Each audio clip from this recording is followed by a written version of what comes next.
नमस्कार मित्रांनो, माझ्या यूट्यूब चॅनलमध्ये आपल्या सर्वांचे स्वागत आहे. आज आपण CTET परीक्षा पेपर 1 आणि 2 साठी उपयुक्त असलेल्या बालमानसशास्त्र व अध्यापनशास्त्र यावर आधारित प्रश्नांचा सराव घेऊया.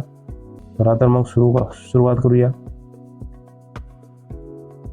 विकास के संबंध में निम्न में से कौन सा कथन सही है? या ठिकाणी पर्याय दिलेले आहेत मित्रांनो. बघा, विकास रैखिक होता है, सभी बच्चों में विकास समान गति से होता है, विकास में व्यक्तिगत भिन्नताएं पाई जाती है, विकास केवल बाल्यावस्था में होता है. तर याचं उत्तर आहे मित्रांनो पर्याय क्रमांक C. कारण विकास सर्व बालकांमध्ये समान नसून वैयक्तिक फरक आढळते आणि म्हणून विकास में व्यक्तिगत भिन्नताएं पाई जाती है हे या प्रश्नाचं उत्तर आहे. चला पुढचा प्रश्न बघूया. पियाजे के अनुसार संरक्षण की अवधारणा किस अवस्था में विकसित होती है? संवेदी, प्रेरक, पूर्व संक्रियात्मक, मूर्त संक्रियात्मक, औपचारिक संक्रियात्मक. तर या प्रश्नाचं उत्तर बघूया मित्रांनो. या ठिकाणी या प्रश्नाचं उत्तर आहे पर्याय क्रमांक C, मूर्त संक्रियात्मक. म्हणजे संरक्षण संकल्पना मूर्त संक्रियात्मक अवस्थेत 7 वर्ष ते 11 वर्ष या वयोगटामध्ये विकसित होत असते आणि म्हणून याचं उत्तर आहे मूर्त संक्रियात्मक. चला पुढचा प्रश्न पाहूया मित्रांनो. पुढचा प्रश्न पाहण्यापूर्वी जर का तुम्ही माझ्या यूट्यूब चॅनलला सबस्क्राईब केले नसेल तर सबस्क्राईब करा. घंटीचं जे बेल आयकॉन आहे त्याला सुद्धा प्रेस करा, जेणेकरून नवीन येणारे व्हिडिओ त्याचे नोटिफिकेशन आपल्यापर्यंत पोहोचत राहील. आणि व्हिडिओ शेवटपर्यंत बघा. या व्हिडिओमध्ये मी तुम्हाला CTET परीक्षा पास होण्याच्या दृष्टीने महत्त्वाच्या ट्रिक्स सांगणार आहे, त्यामुळे व्हिडिओ शेवटपर्यंत पहा. प्रश्न तिसरा बघा मित्रांनो. या ठिकाणी पाहूया आपण आता. वाइगोत्स्की के सिद्धांत में स्कैफोल्डिंग का अर्थ है? आता स्कैफोल्डिंग म्हणजे काय असं विचारलेलं आहे मित्रांनो. रटने की प्रक्रिया, दंड देना, अस्थायी शैक्षणिक सहायता, परीक्षा प्रणाली. तर याचं उत्तर आहे मित्रांनो पर्याय क्रमांक C. स्कॅफोल्डिंग म्हणजे शिक्षकाकडून दिली जाणारी तात्पुरती शैक्षणिक मदत याला स्कॅफोल्डिंग असं म्हणतात. आता रटने की प्रक्रिया, रटना हे शब्द, दंड देना, परीक्षा हे जे शब्द आहेत ते निगेटिव्ह आहेत मित्रांनो. असे जर पर्यायामध्ये शब्द असतील तर ते आपलं उत्तर शक्यतो होत नसते, हे लक्षात ठेवा. चला पुढचा प्रश्न पाहूया. कोहलबर्ग के नैतिक विकास सिद्धांत में परंपरागत स्तर की विशेषता क्या है? दंड से बचना, व्यक्तिगत लाभ, सामाजिक नियमों का पालन, सार्वभौमिक नैतिक मूल्य. तर बघा मित्रांनो, या ठिकाणी आपलं उत्तर आहे पर्याय क्रमांक C, सामाजिक नियमों का पालन. कारण परंपरागत स्तरात सामाजिक नियम व अपेक्षांचे पालन महत्त्वाचे असते. पुढचा प्रश्न पाहूया. गार्डनर के अनुसार गणितज्ञ में कौन सी बुद्धि प्रबल होती है? भाषिक, शारीरिक, तार्किक, गणितीय, संगीतिक. तर या प्रश्नाचं उत्तर आहे मित्रांनो पर्याय क्रमांक C. म्हणजे गणितामध्ये तार्किक आणि गणितीय बुद्धिमत्ता अधिक प्रभावी असावी लागते आणि म्हणून गार्डनरच्या मतानुसार जे गणितज्ञ असतात त्यांच्यामध्ये तार्किक आणि गणितीय बुद्धी हे प्रबल असते. चला पुढचा प्रश्न पाहूया. CTETच्या परिपूर्ण तयारीसाठी आजच आपला पेड व्हॉट्सअप ग्रुप जॉईन करा. खास शिक्षकांसाठी बनवलेला पेड व्हॉट्सअप ग्रुपची वैशिष्ट्ये दररोज सकाळी 5 वाजता परीक्षेच्या दृष्टीने महत्त्वाचे प्रश्न, नोट्स, पास होण्याच्या ट्रिक्स आणि मार्गदर्शन मिळत असते. जॉईन करण्यासाठी 9822460802 या नंबरवर मेसेज पाठवणे. प्रश्न 6 बघा. अनुभव के माध्यम से व्यवहार में होने वाला अपेक्षाकृत स्थायी परिवर्तन किस दृष्टिकोण से संबंधित है? मानवतावादी, व्यवहारवादी, जैविक, आध्यात्मिक. तर या प्रश्नाचं उत्तर आहे मित्रांनो व्यवहारवादी. व्यवहारवादी म्हणजे पर्याय क्रमांक B. म्हणजे व्यवहारवादी दृष्टिकोन अधिगमाला वर्तनातील स्थायी बदल मानतो आणि म्हणून याचं उत्तर पर्याय क्रमांक बी हे आहे. चला पुढचा प्रश्न, थॉर्नडाइक के प्रभाव के नियम में किस पर बल दिया गया है? पुरस्कार एवं दंड, अंतर्दृष्टी, अनुकरण, चिंतन. तर या ठिकाणी पर्याय क्रमांक ए हे आपलं उत्तर आहे मित्रांनो. पुरस्कार एवं दंड म्हणजे परिणाम सुखद असल्यास ती कृती पुन्हा केली जाते, म्हणून हा परिणामाचा नियम आहे. चला पुढचा प्रश्न, सीखे हुए ज्ञान को नई परिस्थितियों में प्रयोग करने की क्षमता कहलाती है? स्मृती, पुनरावृत्ती, स्थानांतरण, प्रेरणा. तर या प्रश्नाचं उत्तर आहे मित्रांनो पर्याय क्रमांक सी. कारण शिकलेले ज्ञान नव्या परिस्थितीत वापरणे म्हणजे स्थानांतरण होय. चला पुढचा प्रश्न पाहूया. बालक अपने अनुभवों के आधार पर ज्ञान का निर्माण करता है, यह किस सिद्धांत का मूल है? पर्याय पाहूया. व्यवहारवाद, रचनावाद, अनुबंधन, जैविक सिद्धांत. तर या ठिकाणी पर्याय क्रमांक बी म्हणजे रचनावादानुसार बालक स्वतःच्या अनुभवातून ज्ञानाची रचना करत असतो. चला पुढचा प्रश्न पाहूया. समावेशी कक्षा में शिक्षक को क्या करना चाहिए?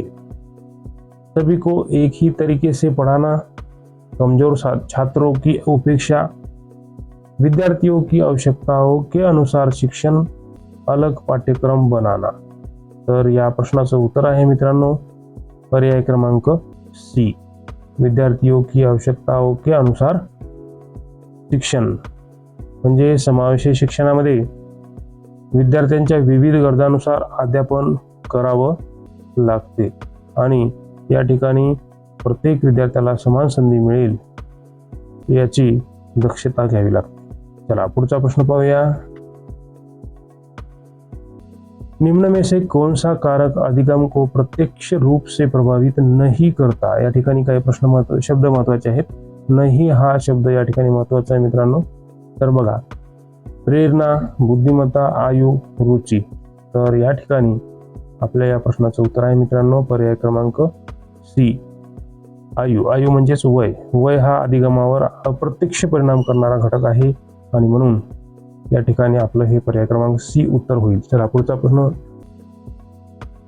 धीमी गति से सीखने वाला बालक कहलाता है दिव्यांग बालक, मंदबुद्धि बालक, धीरे सीखने वाला बालक, अशिक्षित बालक.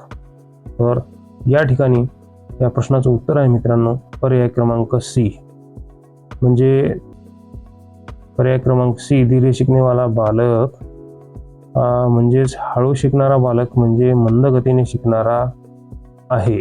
त्याला मंदबुद्धी असं म्हणता येत नाही, तर तो मंद गतीने शिकतो. चला पुढचा प्रश्न पाहूया. सामाजिक अधिगम सिद्धांत किसने दिया? सामाजिक अधिगम सिद्धांत किसने दिया? Pavlov, Skinner, बंदुरा, पियाजे. तर या प्रश्नाचं उत्तर आहे मित्रांनो पर्याय क्रमांक सी. सामाजिक अधिगम सिद्धांत बंदुरा यांनी मांडला आहे. चला पुढचा प्रश्न पाहूया. बंदुरा के अनुसार मॉडलिंग का अर्थ है अभ्यास, निरीक्षण द्वारा सीखना, दंड, पुनरावृत्ती. तर या प्रश्नाचं उत्तर आहे मित्रांनो पर्याय क्रमांक बी. निरीक्षण द्वारा शिकना. इतरांचे निरीक्षण करून शिकणे यालाच मॉडेलिंग असे म्हणतात. चला पुढचा प्रश्न घेऊया. भावनात्मक बुद्धिमत्ता का प्रमुख घटक है स्मरण शक्ति, आत्मजागरूकता, गणितीय योग्यता, भाषा कौशल.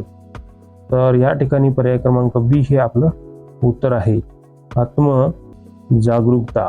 आत्मजाणीव ही भावनिक बुद्धिमत्तेची मूलभूत पायरी आहे आणि म्हणून पर्याय क्रमांक बी हे आपलं उत्तर होईल. पुढचा प्रश्न पाहूया. शिक्षक यदि त्रुटियों को सीखने का अवसर मानता है तो वह किस दृष्टिकोण का है? तर दंडात्मक, अधिकारवादी, रचनावादी, परीक्षा केंद्रित. तर या प्रश्नाचं उत्तर आहे मित्रांनो पर्याय क्रमांक सी. रचनावादी शिक्षक चुका शिकण्याची संधी मानतो. चुका ही शिकण्याची संधी आहे. चुका ही शिकण्याची पहिली पायरी आहे आणि म्हणून पर्याय क्रमांक सी हे आपलं उत्तर आहे. चला पुढचा प्रश्न पाहूया. बालक एक सक्रिय शिक्षार्थी है, यह कथन किस सिद्धांत से संबंधित है? व्यवहारवाद, रचनावाद, जैविक, अनुबंधन. तर या ठिकाणी प्रश्नाचं जो पर्याय आहे मित्रांनो, पर्याय क्रमांक बी. म्हणजे रचनावादानुसार बालक सक्रिय आणि स्वयंस्फूर्त शिकणारा असतो, तो स्वतः ज्ञानाचा निर्माता असतो आणि म्हणून या ठिकाणी पर्याय क्रमांक बी हे आपलं उत्तर होईल. चला पुढचा प्रश्न पाहूया. कोहलबर्ग के अनुसार सार्वभौमिक नैतिक सिद्धांत किस स्तर में आते हैं? पूर्व परंपरागत, परंपरागत, उत्तर परंपरागत, सामाजिक. तर या ठिकाणी या प्रश्नाचं उत्तर आहे मित्रांनो पर्याय क्रमांक सी. सार्वत्रिक नैतिक मूल्य उत्तर परंपरागत स्तरात येतात आणि म्हणून त्याचं उत्तर आहे उत्तर परंपरागत, पर्याय क्रमांक सी. पुढचा प्रश्न पाहूया. बहुसांस्कृतिक कक्षा में शिक्षक को क्या करना चाहिए? एक संस्कृति पर बल, सभी संस्कृतियों का सम्मान, अंतर को अनदेखा, केवल अनुशासन पर बल.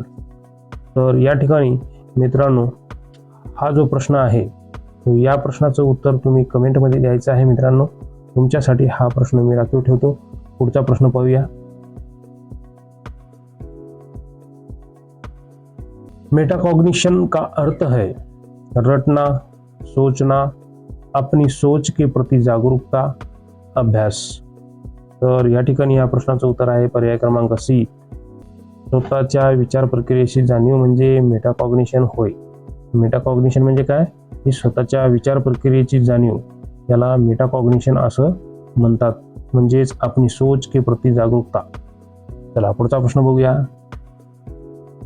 प्रश्नोत्तर विधि का मुख्य लाभ है समय की बचत, अनुशासन, चिंतन शक्ति का विकास, पाठ्यक्रम पूर्ती. तर या ठिकाणी या प्रश्नाचं उत्तर आहे मित्रांनो पर्याय क्रमांक सी.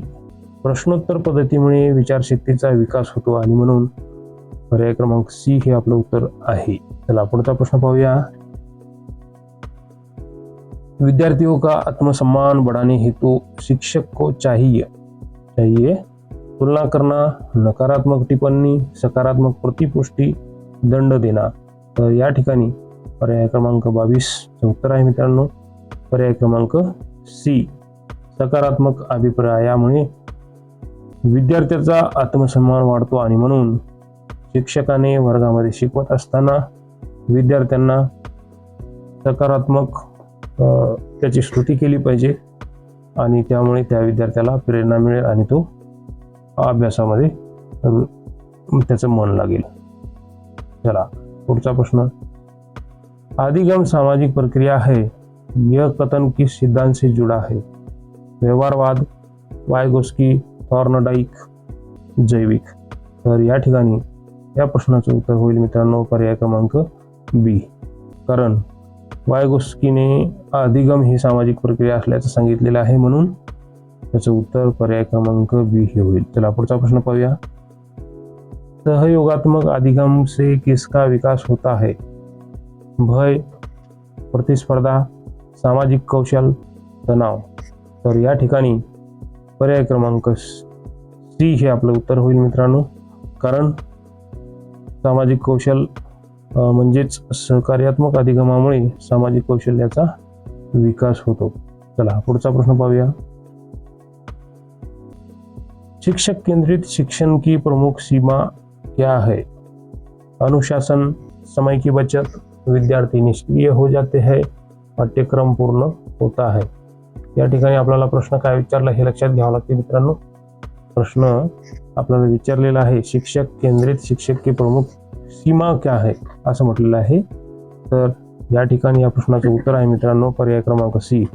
शिक्षक केंद्रित शिक्षणात विद्यार्थी निष्क्रिय राहतात आणि म्हणून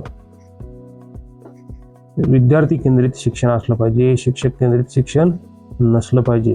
जर विद्यार्थी निष्क्रिय असेल तर त्याचं अध्ययन अध्यापन व्यवस्थित होणार नहीं. चला पुढचा प्रश्न पाहूया. अधिगम के स्थानांतरण में बाधक है? अर्थपूर्ण अधिगम, विविध उदाहरण, यांत्रिक रचना, पूर्व ज्ञान. तर या ठिकाणी या प्रश्नाचं उत्तर आहे पर्याय क्रमांक सी. यांत्रिक पाठांतरामुळे ज्ञानाचे स्थानांतरण होत नाही आणि स्थानांतरण में बाधा कोणसी है, असा प्रश्न आहे मित्रांनो. आणि म्हणून या ठिकाणी या प्रश्नाचं उत्तर आहे पर्याय क्रमांक सी. चला पुढचा प्रश्न पाहूया. स्वयं लक्ष्य निर्धारित कर सीखना कहलाता है. क्या कहलाता है? नियंत्रित अधिगम, स्वनियंत्रित अधिगम, अनुकरण, दंडात्मक. तर या ठिकाणी आपल्या या प्रश्नाचं उत्तर आहे मित्रांनो पर्याय क्रमांक बी. म्हणजे स्वनियंत्रित अधिगमात विद्यार्थी स्वतः ध्येय ठरवतो आणि म्हणून या प्रश्नाचं उत्तर आहे मित्रांनो पर्याय क्रमांक बी. चला पुढचा प्रश्न पाहूया. जर का मित्रांनो तुम्ही अजूनही माझ्या YouTube चॅनलला सबस्क्राईब केलं नसेल तर सबस्क्राईब करा. घंटीचं जे बेल आयकॉन आहे त्याला सुद्धा प्रेस करा, जेणेकरून येणारे नवीन व्हिडिओ त्याचे नोटिफिकेशन आपल्यापर्यंत पोहोचेल. तसेच CTET परीक्षेचा अभ्यास करणाऱ्या सर्व विद्यार्थ्यांपर्यंत हा व्हिडिओ शेअर करायला विसरू नका. चला प्रश्न वाचूया आपण आता. कक्षा प्रबंधन का अंतिम उद्देश है? शांति बनाए रखना, नियंत्रण, प्रभावी अधिगम वातावरण, दंड. तर या ठिकाणी प्रश्नाचं पर्याय क्रमांक आहे सी. कक्षा व्यवस्थापनाचा अंतिम हेतू प्रभावी अधिगम वातावरण हा असतो आणि म्हणून या ठिकाणी पर्याय क्रमांक सी हे आपलं उत्तर होईल. चला पुढचा प्रश्न पाहूया. सतत एवं समग्र मूल्यांकन CCE का उद्देश्य है केवल परीक्षा, छात्रों को रोकना, अधिगम में सुधार, अंक देना. या ठिकाणी मित्रांनो तुम्हाला सांगू इच्छितो पर्यायामध्ये जर केवल हा शब्द असेल तर ते आपलं उत्तर असत नाही. त्याचबरोबर अंक देना, अंक म्हणजे मार्कासाठी गुणांसाठी आपण अभ्यास करत नाही. हे दोन पर्याय या ठिकाणी कटलेले आहेत, म्हणजे बाजूला ठेवूया आपण या पर्यायांना. परीक्षा, केवल, अनुशासन अशा प्रकारचे शब्द जर पर्यायामध्ये असतील तर ते आपलं उत्तर होत नाही. या ठिकाणी विद्यार्थ्याच्या प्रश्नामध्ये विद्यार्थ्याला नजरेसमोर ठेवून विद्यार्थी हा प्रमुख घटक मानून विद्यार्थ्याच्या दृष्टिकोनातून तो प्रश्न कसा आहे हे पाहून त्यानुसार आपण या प्रश्नाचं उत्तर शोधायचं असते मित्रांनो. तर थोड्या कालावधीसाठी एखादा प्रश्न आपण स्वतः विद्यार्थी आहोत असं समजून तो प्रश्न आपण सोडवायचा. जर तो प्रश्न आपल्या उपयोगाचा वाटत असेल असं जर वाटलं तर ते आपलं उत्तर असते मित्रांनो. तर या ठिकाणी बघूया. सतत एवं समग्र मूल्यांकन CCE का उद्देश है केवल परीक्षा, हे होऊ शकणार नाही, कारण फक्त परीक्षेसाठी सातत्यपूर्ण सर्वंकष मूल्यमापन आहे का? नाही. तर त्यानंतर पर्याय क्रमांक छात्रों को रोकना हे होऊ शकणार नाही, कारण मुलांना कशासाठी रोखायचं आहे आपल्याला? नाही. त्यानंतर अधिगम में सुधार, हे आपलं उत्तर होईल मित्रांनो. अंक देना हे उत्तर होऊ शकणार नाही. तुम्हाला आता सांगितलं की अंक हे महत्त्वाचे नाहीत शिक्षणामध्ये, त्यामुळं आपल्या या प्रश्नाचा पर्याय क्रमांक होईल सी, अधिगम में सुधार. चला पुढचा प्रश्न पाहूया. उच्च स्तरीय चिंतन को बढ़ावा देने वाली विधि है. व्याख्यान, रटना, परियोजना विधि, अभ्यास. तर या ठिकाणी या प्रश्नाचं उत्तर जे आहे मित्रांनो ते उत्तर तुम्हाला द्यायचं आहे. उच्च स्तरीय चिंतन को बढ़ावा देने वाली विधि है व्याख्यान, रटना, परियोजना विधि, अभ्यास. तर या प्रश्नाचं उत्तर आपण कमेंटमध्ये द्यायला विसरू नका मित्रांनो. व्हिडिओ शेवटपर्यंत बघितला त्याबद्दल धन्यवाद. हा व्हिडिओ CTET परीक्षा देणाऱ्या सर्व परीक्षार्थ्यापर्यंत शेअर करायला विसरू नका.